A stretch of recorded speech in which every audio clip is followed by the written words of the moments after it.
भारत आजादी का अमृत महोत्सव मना रहा है। देश को आजाद हुए लगभग 75 वर्ष पूरे हो गए हैं। 15 अगस्त 1947 को भारत अंग्रेजी हुकूमत से आजाद हुआ था। इस आजादी के लिए भारत को 200 सालों का लंबा इंतजार करना पड़ा था। भारत माता के न जाने कितने ही वीर सपूतों ने अपने देश को पराधीनता की बेड़ियों से स्वतंत्र कराने के लिए अपना सर्वस्व न्यौछावर कर दिया था। 14 अगस्त 1947 की रात भारत की आजादी का पैगाम लेकर आई थी। एक और जहां देश की आधी आबादी आजादी का जश्न मना रही थी, तो वहीं पंजाब और बंगाल जैसे राज्य दंगों की आग में झुलस रहे थे। 14 अगस्त की रात को भारत के इतिहास में काली रात का दर्जा भी प्राप्त है, क्योंकि यही वो दिन था जब अखंड भारत 2 हिस्सों में बट गया था। जहां हिंदू मुस्लिम भाई भाई के नारे लगाए जाते थे, वहीं देश हिंदू और मुसलमान के नाम पर बट गया। 14 अगस्त की रात को और क्या क्या हुआ था, कैसे भारत का विभाजन हुआ था, क्यों महात्मा गांधी आजादी के जश्न में शामिल नहीं हुए थे, और एक ही दिन आजाद होने के बावजूद भी पाकिस्तान 14 अगस्त को ही क्यों अपना स्वतंत्रता दिवस मनाता है। इन सब सवालों के जवाब हम आपको आज की इस वीडियो में देंगे और बताएंगे कि आखिर 14 अगस्त की रात को ऐसा क्या हुआ था जिसने भारत का इतिहास हमेशा के लिए बदल दिया था। महात्मा गांधी के जन आंदोलन और सुभाष चंद्र बोस की आजाद हिंद फौज ने अंग्रेजी हुकूमत की नींव हिलाकर रख दी थी। अंग्रेज समझ गए थे कि अब ज्यादा समय तक भारत को गुलाम बनाकर नहीं रखा जा सकता। फरवरी 1947 को ब्रिटेन द्वारा लॉर्ड माउंटबेटन को भारत का अंतिम वायसराय नियुक्त किया गया। उन्हें ये जिम्मेदारी दी गई कि भारत जाकर उनको व्यवस्थित तरीके से देश को आजाद करना है। अंग्रेजों की हमेशा से ही ये नीति रही थी कि वे जिस भी देश को आजाद करते, वहां के लोगों में फूट डालकर उसका विभाजन कर देते थे, और ऐसा ही अंग्रेजों ने भारत में भी किया। भारत में लंबे समय तक हिंदू, मुसलमान, सिख, ईसाई सभी धर्मों के लोग आपसी भाईचारे और प्रेम के साथ रहते थे। लेकिन बंगाल में सन 1905 में अंग्रेजों ने डिवाइड एंड रूल का गंदा खेल शुरू किया, जो बाद में भारत पाकिस्तान के विभाजन पर आकर खत्म हुआ। लॉर्ड माउंटबेटन ने भारत की आजादी के लिए 3 जून 1948 का दिन तय किया था, लेकिन भारत की आजादी के साथ ही देश में बंटवारे की मांग भी उठने लगी। जगह जगह बंटवारे को लेकर दंगे होने लगे। मोहम्मद अली जिन्ना देश के पहले प्रधानमंत्री बनना चाहते थे, लेकिन महात्मा गांधी ने पंडित जवाहरलाल नेहरू को वचन दिया था कि वे उन्हें ही भारत का पहला प्रधानमंत्री बनाएंगे। जिसके बाद जिन्ना ने भारत के एक बहुत बड़े हिस्से को पाकिस्तान नाम से अलग देश बनाने की मांग उठा दी। देश में हिंदू मुसलमानों को लेकर दंगे होने लगे।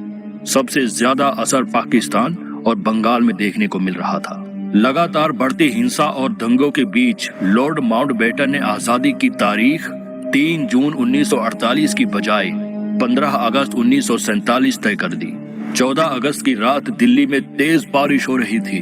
लाखों की संख्या में लोग रायसीना हिल पर इकट्ठा हो रहे थे। रात के लगभग 10 बजे जवाहरलाल नेहरू, सरदार पटेल, डॉक्टर राजेंद्र प्रसाद और वायसराय माउंटबेटन सहित कई बड़े नेता वहां पहुंचे।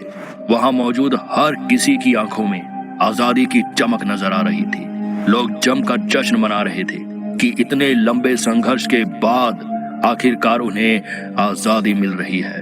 रात के 11:11 पर जवाहरलाल नेहरू ने अपना भाषण शुरू किया। उन्होंने कहा, at the stroke of the midnight hour, when the world sleeps, India will awake to life and freedom. Nehru ji की स्पीच के बाद रात के ठीक 12 बजे शंखनाद के साथ भारत आजाद हुआ। साथ ही पहली बार भारत का तिरंगा शान के साथ लहराया गया। उसी रात भारत का विभाजन भी हुआ और पाकिस्तान नाम का नया मुल्क बना। अगली सुबह जवाहरलाल नेहरू ने प्रधानमंत्री की शपथ ली और उनके साथ 14 अन्य लोगों ने मंत्री पद और गोपनीयता की शपथ ली। लेकिन उस समय कोई भी राष्ट्रगान नहीं गाया गया था, क्योंकि जनगण मन भले ही 1911 में लिखा जा चुका था, लेकिन उसे राष्ट्रगान का दर्जा सन 1950 में मिला था। 16 अगस्त को लाल किले पर नेहरू और उनकी कैबिनेट ने तिरंगा फहराया था।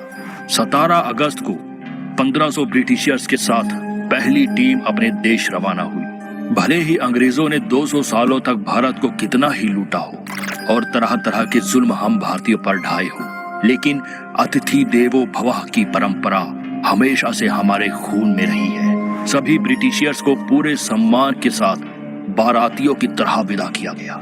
एक साल बाद 27 अगस्त को अंग्रेजों की अंतिम टीम रवाना हुई और उन्हें भी बैंड बाजे के साथ विदा किया गया।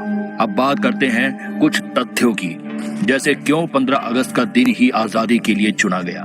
यह दिन माउंटबेटन ने चुना था क्योंकि 1945 को इस दिन जापान ने अलाइड देशों के सामने आत्मसमर्पण कर दिया था और माउंटबेटन उस समय अलाइड देशों के कमांडर थे। वहीं भारतीय ज्योतिषाचार्यों ने कहा कि भारत के लिए 15 अगस्त का दिन अच्छा नहीं है, लेकिन माउंटबेटन भी वह दिन बदलने के लिए तैयार नहीं थे। अंत में 14 अगस्त की रात 12 बजे का समय आजादी के लिए तय किया गया, पर इस आजादी के जश्न में महात्मा गांधी शामिल नहीं हुए थे। नेहरू जी और सरदार पटेल ने गांधी जी को पत्र लिखकर कहा था कि जिस आजादी के लिए आप इतने सालों से संघर्ष कर रहे हैं वह हमें मिल रही है और आप ही हमारा मार्गदर्शन करने के लिए यहाँ नहीं है। असल में उस समय महात्मा गांधी जी बंगाल में अनशन कर रहे थे। वे हिंदुओं और मुसलमानों के बीच हो रहे दंगों से काफी व्यथित थे।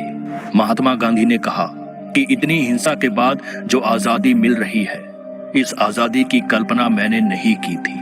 ये तो सत्ता के लालची लोगों द्वारा ली गई आजादी है और जहां हमारे देश के दो भाई आपस में लड़ रहे हो और देश बढ़ रहा हो, वहां मैं किसी भी प्रकार का जश्न कैसे मना सकता हूं। अब सवाल आता है कि भारत और पाकिस्तान एक ही दिन आजाद हुए थे, तो पाकिस्तान एक दिन पहले अपना स्वतंत्रता दिवस क्यों मनाता है? असल में इसके पीछे कोई भी सटीक लॉजिक नहीं है। भारत और पाकिस्तान बंटवारे का ऐलान 14 अगस्त की रात 12 बजे हुआ था और दोनों देशों के बीच रेड क्लिफ लाइन 17 अगस्त तक खींची गई थी। पाकिस्तान ने 1948 को भी 15 अगस्त को ही अपनी आजादी की पहली सालगिरह मनाई थी। मोहम्मद अली जिन्ना ने अपने भाषण में भी 15 अगस्त को ही आजादी की बात कही थी, लेकिन कुछ लोगों ने पाकिस्तान के आला अधिकारियों के सामने 14 अगस्त को आजादी का जश्न मनाने का प्रस्ताव पेश किया था। यह प्रस्ताव कौन लाया, इस बारे में कोई नहीं जानता और इस तरह से पाकिस्तान की घड़ी को 24 घंटे पीछे कर दिया गया। वहीं इसकी एक वजह यह भी बताई जाती है कि माउंटबेटन ने 14 अगस्त को ही पाकिस्तान के कराची में लोगों को आजादी की बधाई दे दी थी और भारत में ये समारोह 15 अगस्त की सुबह आयोजित हुआ था। लेकिन सच क्या है, इस बारे में कोई भी ठोस दस्तावेज मौजूद नहीं है। तो दोस्तों, ये थी 14 अगस्त 1947 की उस काली रात की कहानी जिसने भारत और पाकिस्तान का बंटवारा कर दिया था। यह इतिहास का सबसे बड़ा बंटवारा माना जाता है, जिसमें लगभग 1.5 करोड़ लोग विस्थापित हुए थे और लाखों लोगों की दंगों में जान चली गई थी। इस दिन जान गंवाने वालों की याद में 14 अगस्त को विभाजन विभीषिका स्मृति दिवस मनाने का ऐलान भी भारत सरकार द्वारा किया गया है।